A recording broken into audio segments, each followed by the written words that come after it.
Alrighty, we are back. It's week 3 in the Balls Deep podcast, and this week we got something special planned. I am excited for this special guest. I think you are too, Ryan. Very much a possibly recurring guest for us here. Yeah, we'll see how it goes this week, and it's time to introduce my man, the boy. He's no longer in the queue, but he is still with us at heart. I love the kid. He got married this past year, and I must say, a warm, happy welcome to Joey Roram.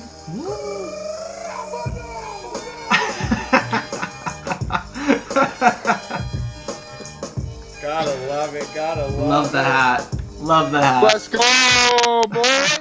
So we got Joey with us this week. I'm really excited to have Joey with us. We're going to start like we usually do, just a quick little recap. I'll get started with the first 2 games. Must say, got steamrolled this week a little bit by Harley. His team just popped off. We had quite the exciting just touchdown after touchdown matchup. Big shout out and congrats to Harley putting up the most points this week. He absolutely killed it. Good job, Harley. Then next week, or the next matchup we had was Sean against Sam. Sean had the second most points this week, killed it. Aaron Jones and Kamara and Jonathan Taylor. You can see his top 3 scores. The running back squad for him is deadly with 158. But big congrats to Sean this week for catching that dub. And into the next game, I absolutely whooped up on Tanner. He tried to put up some sort of fight at the end with Julian Edelman, but it just wasn't enough. My team continues to just put up quality amount of points each week. I'm going to put up 120, 130 every week and catch my dubs where I can. Right on. We go to the next matchup, which was me versus Bert Cubby. Now, despite this being the low-scoring game of the week, it was an absolute murder blowout. Sorry, Cub. I'm not going to lie. I got a little bit nervous when the pick 6 happened for New England defense right away. But, I didn't let it stop me. I kept moving forward. I persevered, and I got the win by over 30 points. I'm back this week ready for another dub. Overall, it was a good matchup, though. 2-0, baby. Let's go. Love to see it. And then one of the I think probably the most exciting matchup this week was Nate versus Casey. 2 teams that were both 0-1 looking to get their first win. It came down to the wire with Darren Waller putting up a almost heroic effort to get Casey within 3 points, but just fell short. Russell Wilson continues to carry Nate's team. And got him the win this week. Game there. Came down Monday night even. Whoops, wrong team. Gonna hop on into Joey's team. We're gonna interview the boy just a little bit. Shout out from everybody in the league. We just want to say congrats on the wedding this year. Sucks that some of us weren't able to make it out there for you, but big congratulations. And that's just actually probably where I'm going to get started on these questions is how has being married affected your fantasy football life? Like watching, going into it, just like, has that changed anything at all fantasy football wise? Absolutely. I love this question, Clayton, and thank you. And I love you all, boys. So shouts out to you. Now, I think when you look at a question like this, you have to ask yourself, is your wife going to affect your fantasy football, or is your fantasy football going to affect your wife? So what did I do? I got my wife to sign up for a $50 fantasy football buy-in league. So that way we have a better chance of winning money because we got both of us in the league. If I wanted to, I could cheat the system, stack up her team, and we could just get all the money for sure. But I'd say overall it's been a good thing because I have more chances to make money. She's in the other room, can probably hear me and probably hates hearing this. But I'd say at the end of the day, it's only had a positive effect on my wife. You got to find a wife that treats your fantasy football team right. And I'm just going to say that's what I love about my wife. Love to hear. I love it. Was she a football fan before you guys were married? Absolutely not. Couldn't name about 3 players.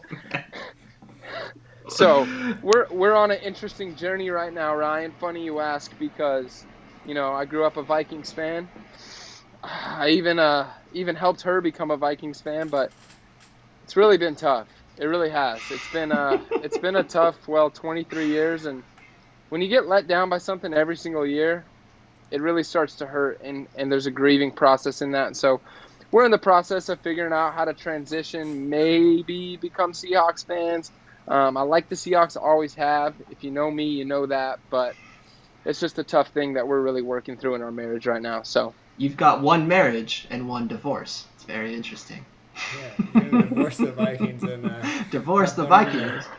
it. wow, Found a that wife. is so wow. That is, I've never thought of it like that, but you're so right. Sometimes you got to let something go to capitalize on something else. But go ahead, Clayton. Now, does the wife get any say in this fantasy lineup, the one we're currently looking at on the screen here, or is this one strictly you, or how does that work? Let's see. We take a look at the roster here. I would say it's about 0% her, all me. I mean, at the end of the day, she's here for me. She's an amazing wife. But I'd say Daddy is taking control of this lineup, and he is doing whatever he can to have an undefeated season, be successful, and so that's why Stay I'm grateful strong. for her. She supports me, and I'm staying strong in that. I mean, you did start off 2-0 this year, so any credit to her there, or is all you like taking all the percentage? Like, what percentage would you give? At least your some wife there? morale, right? At least some Yeah, morale. yeah. I mean, I'd say 90% is probably actually her if we think about it, right? I've Oh, waited wow. a Wow. long time to stay abstinent, and if I'm being honest, now I can fully, do what I need to do to. You've unlocked your brain for other. We have a very healthy marriage, and all I'm saying is sometimes you need a little extra drive, a little extra push, and it helps your fantasy team be that much better. I know we got some family listening to this, but we're in the context of marriage, and I want to say it's a beautiful thing, and it's only helped me. Love to hear it. I got one more Absolutely. question.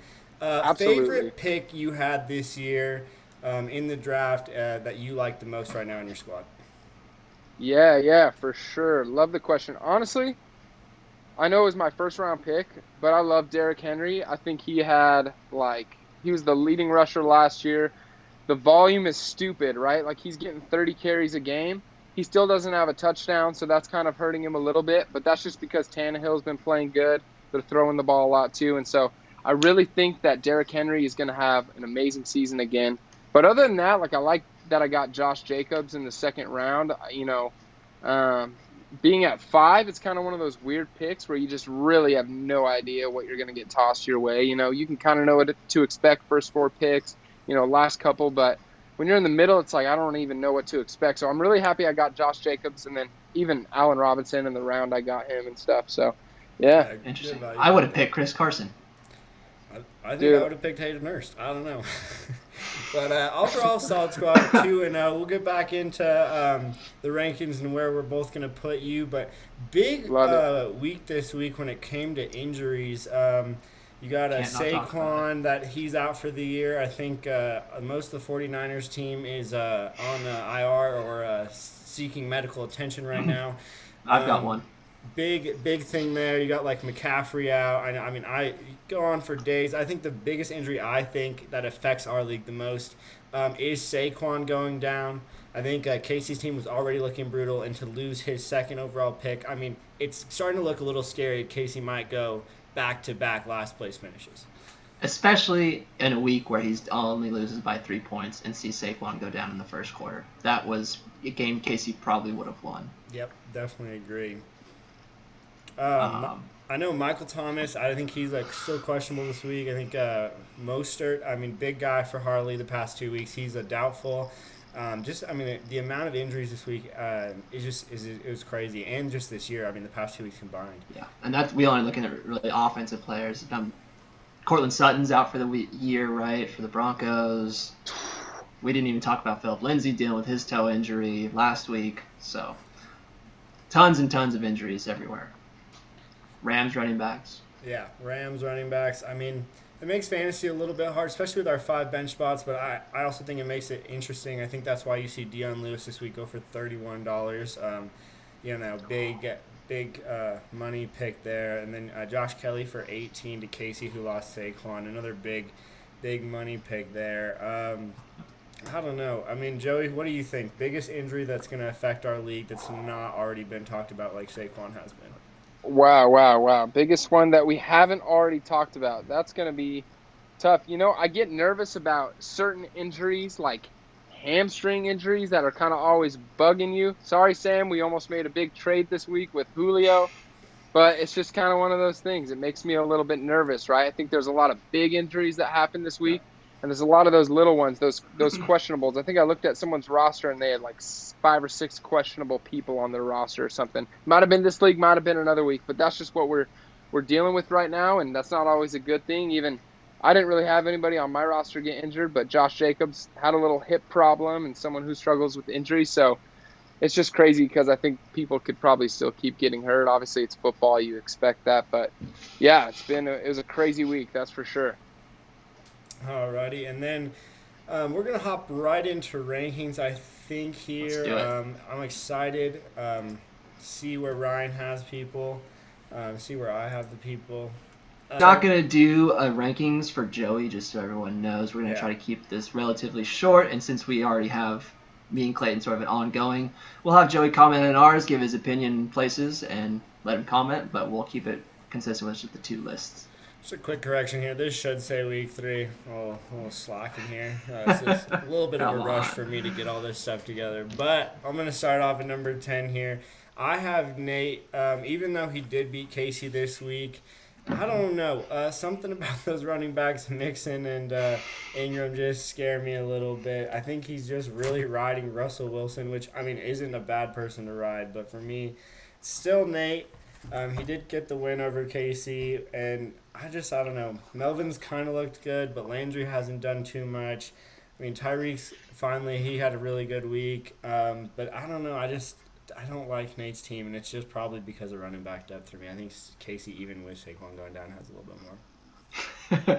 Definitely probably a little bit, but that's where I have Casey at, is also my 10 spot for another straight week. Losing Saquon is just brutal. Even with waiver wire pickups, you can't replace a guy like that. Couple Browns starting running backs may not be bad, but can you trust both of those guys to get 20 points every week, even 10, 15? I would like to see it for him, but I've got him at 10. I have Casey at 9, so I don't like his team that much. I will say I think the reason he's over Nate is that I think Chubb's better than any running back on Nate's team, and I think between Mike Evans and DK, I just like his wide receivers a little bit better than Nate. And I know Joey, you said something in the group chat today about DK. Why do you like him so much this year? I'm a little bit biased because I just feel like he's an absolute animal. He's out here in Seattle. This dude is literally, if you've seen him with his shirt off, you'll know what I'm saying, right? This guy is a freaking beast. And I just feel like he only has upside and potential. Russ is going to keep throwing to him more. Russ literally said he's been working with DK all offseason, and so I think that connection is going to keep being there. And he's going to start trusting him more and more. I mean, he's had some big plays, like one of the biggest downfield threats in the whole entire league. And so, yeah, I just think that there's only upside from here for DK.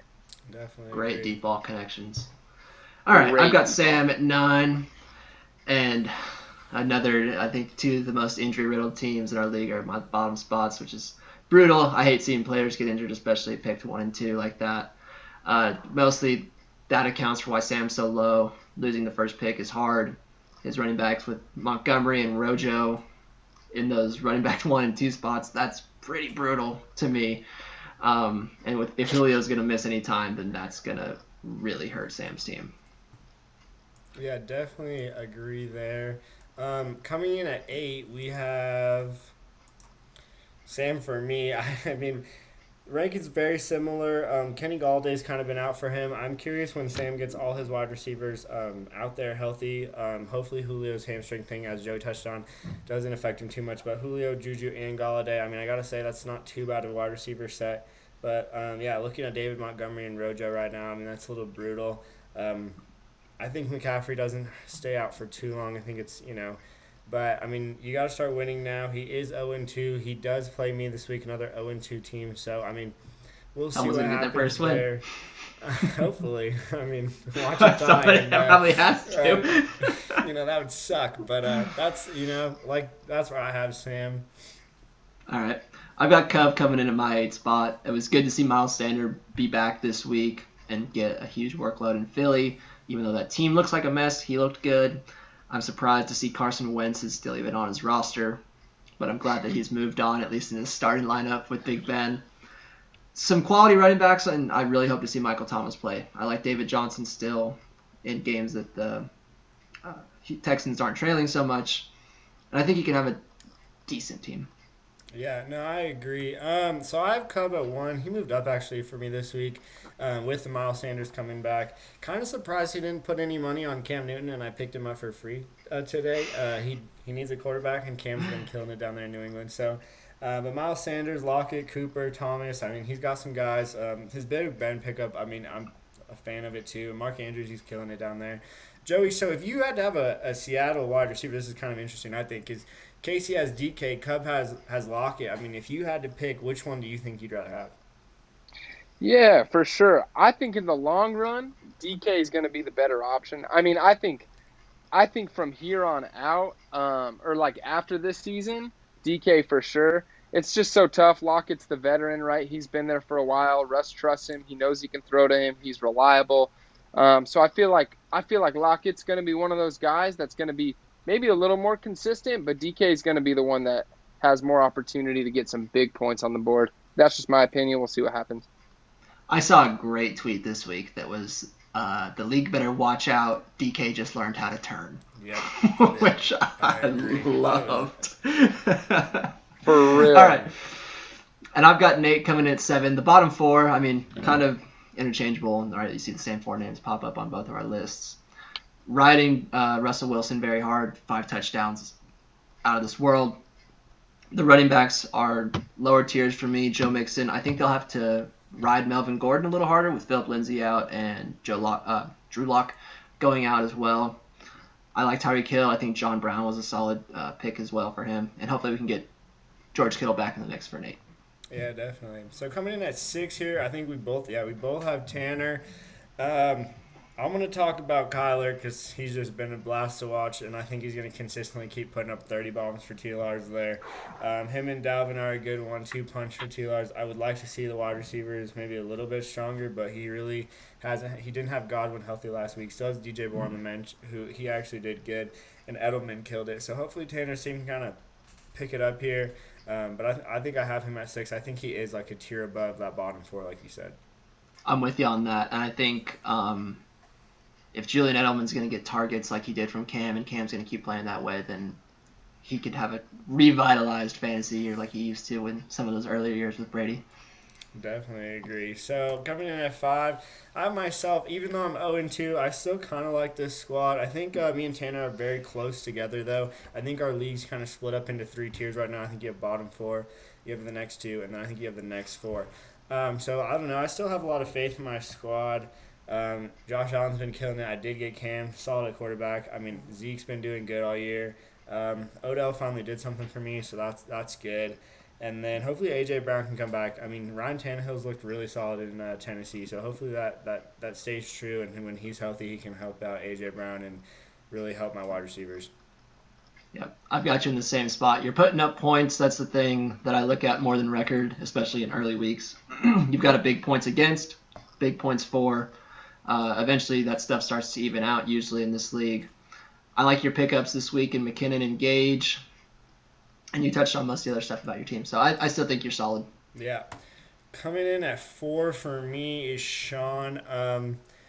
He did drop one after putting up 158 for me. That's just because, I don't know, the other 3 teams, I mean, like I said, the top 4 for me is really interchangeable. You'll see me and Ryan have the same names. I mean, his running backs are just something to just I don't know, you look at them, they're just absolutely gorgeous between Kamara Jones and Taylor. Kamara Jones. Absolutely. Aaron Jones, I mean. Oh, man. He got Taylor a couple picks before me, and I was not happy about it. Yeah, I mean, his wide receivers is just a little scary. That's why he's at 4 instead of higher for me. But losing Cortland Sutton is pretty big for him. Yeah. All right, I've got one of our other co-hosts at 4, so back-to-back for you guys. Joey, I had it 1 last week. Put up a little bit lower point total this week. That's the reason for the drop. Still think your team is solid, just kind of underperforming. I worry about your receivers a little bit with Thielen and Robinson playing in those systems where quarterbacks don't look very good. But I still love your running backs. I think that's the most important position in our league, and you've got 3 that could be, I mean, almost looking like top 12 every week, top 15 maybe. So top 5, let's be real. I like Let's the not play ourselves. I like the confidence. But I'm going to toss Joey in here at 3. He didn't put up a big week like the other two people that are next for me. Kind of only putting up like 108. So that's why I dropped him a little bit. Still, I really like the squad. Like I said, these top 4 for me are pretty interchangeable. Whoever has a good week is going to have a good week. But Joey, you got dropped on both our rankings. How does that make you feel? You know? You know, I know you look at the score and you say, wow, he didn't have as great of a week. But, you know, it doesn't hurt me because I know I'll be number 1 after this week again. I just didn't have as many touchdowns because other players on the players' teams were the ones scoring the touchdowns that day, and there's nothing you can do about it. You know, I got depth, boys. I got depth. I got McLaurin. I got Deontay Johnson on my bench, and there's some of the leading receivers in the league. Let's be real, fellas. Let's not doubt your boy. You're solid on receiver. Solid at receiver. I respect the rankings, okay? You could use a superstar. You could use a superstar receiver, and that would bump you up. Yep. I respect it. Agree with that. So hopping back into 2. I've got Sean at 3. My bad. Real quick, but Clayton touched on most of it. Sean dropped just because mostly is Marquise Brown and Jared Cook in his lineup right now that don't do as much for me. I'd like to see T.Y. Hilton start producing for him. Yeah, I agree. So I have Harley at my 2. I really like Harley's team. At first, I really didn't, but I gotta say, proved me wrong a little bit there. James Conner killed it. Eckler seems like he's been able to produce, and I don't know if Herbert can stick around. I think that helps that offense, but we'll see. Kind of a wild story out of the Chargers with Tyrod and the doctor, and I don't know if you guys read about all that, but definitely an interesting one. If you haven't, go check it out. Devontae Adams and Calvin Ridley, he's got the best 1-2 punch at wide receiver in the league, no joke. And Higbee getting 3 touchdowns against me last week, I mean, just sucks. But he put up 160, moved up to 2 for me. Really like Harley's squad. Kind of wrong there for sure at the beginning of the year. Yeah, I started Harley off at 10, so I'm right there. I've got myself at 2. I'm sitting at 1-1. Again, got some points against me. I love the depth on my own team as well. I think every one of my starters is within the top 12 at their own position at the moment right now. And you're seeing some of the running backs and players that I was hoping would start to emerge, start to get those touches like Antonio Gibson and Leonard Fournette. It's making me have a lot of confidence in my squad, and that's why I'm so high up. And I'm waiting for Deebo Samuel to come back and be the leading receiver in San Francisco. Yeah, so as you can see, my number 1's also Ryan. I think he's just got some star power there. Mahomes, Clyde, and Hopkins. Hopkins gets the ball like every other play in Arizona, it seems like. So definitely really helps him. He's got and then to see Leonard Fournette put up 100 yards and a touchdown, and he just looks better than Rojo to me. I think he's slowly winning that job, something that Ryan really didn't touch on quite enough. In my opinion, I think if he can get Leonard Fournette rolling, and even that Robinson kid from Jacksonville, now that Fournette's not in Jacksonville, Ryan's really benefiting from the Jaguars doing that waiver thing. So his team looks good. He's put up great. No other running back has had a carry in Jacksonville. Yep. I think Chris Thompson might have had one, but he's had like 49 of their 50 carries in 2 weeks. So, wow. And then that's where I have Ryan at 1. But I've got it flip-flop with me and Harley at 1. Love Harley's team. I think his receivers will, especially Ridley, will kind of drop back to earth with the scoring production in the touchdown department, just to regress a little bit towards the mean. Still don't love his running backs as much. I like the look from James Conner getting over 100 yards though this weekend, so that gave me. Can I just say, Harley going from 10 to 4 to 1. Hey, respect. You're gonna be at -4 after this week. At this rate, you might be -28 by the end of the season. So shouts out to you, Harley. You're freaking crushing it. So this week we do have 1 and 2 matchup with both of the rankings, me versus Harley. I think whoever loses should have to take the GOAT out of their little secondary name. So I'm willing to put that on the line. Harley, text me back in the group when you see this if you're willing to man up and take that bet. Joey, what ranking do you think right now we have the worst? The worst ranking here. Let me take a quick look here. To be honest, I like Sean's team a little bit more than the 4 spot. I should say 3.5 spot. I'd have him at my 2 or 1. I think he's just crushing it right now. I mean, he put up stupid points last week he put up great points the week before. His running backs, like we said, are unstoppable, and I love Diggs right now. I mean, Diggs is getting a lot of volume. You love to see that, especially with a solid quarterback like Allen. So, I know Diggs is there's killing it. questions behind like Brown, Cook, right? But those, I mean, at the end of the day, I think the rest of his team kind of, even Lamar, he could go off for 45 at any minute, So I think Sean should be he's probably my 1 or 2 spot if I'm honest. So I'd say, yeah, probably Sean. Sounds Solid. good. I can Alrighty, do we mine are there. rolling about the 25-minute mark.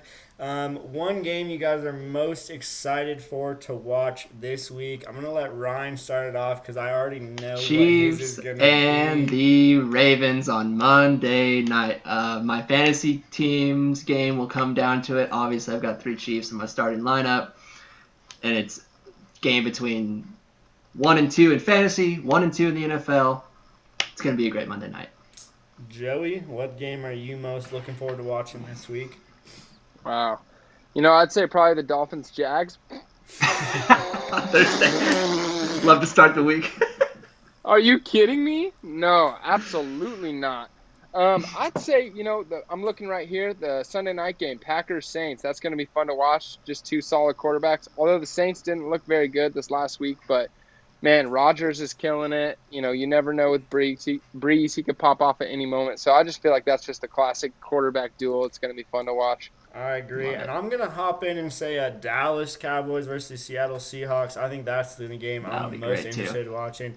Russ has just been absolutely on fire, such a joy to watch, and then Dak with that comeback last week Huge was comeback. quite That was crazy. fun to watch. Crazy. Definitely, but that's gonna wrap it up for us here, week 3. Joey, thanks for joining us. Really appreciate it. Would love to have you back next week if you're interested. And we also have an open invite to anyone else. that Yeah, would if like you're trying to be hop on the podcast, let us know. We'll get you set up. We'll get you on here. But really appreciate the appearance, Joey, and I really appreciate Love everybody's it. been watching and texting either advice or even just some kind words. The kind words I appreciate just a little bit more maybe, but appreciate everybody out there that's listening and watching. Really excited for week 3. Can't wait to be watching again on Sunday with that group chat blowing up. Love you, boys. Love you, Ryan. Love you, Joey. Thanks, everybody. And we are out. Love you, boys.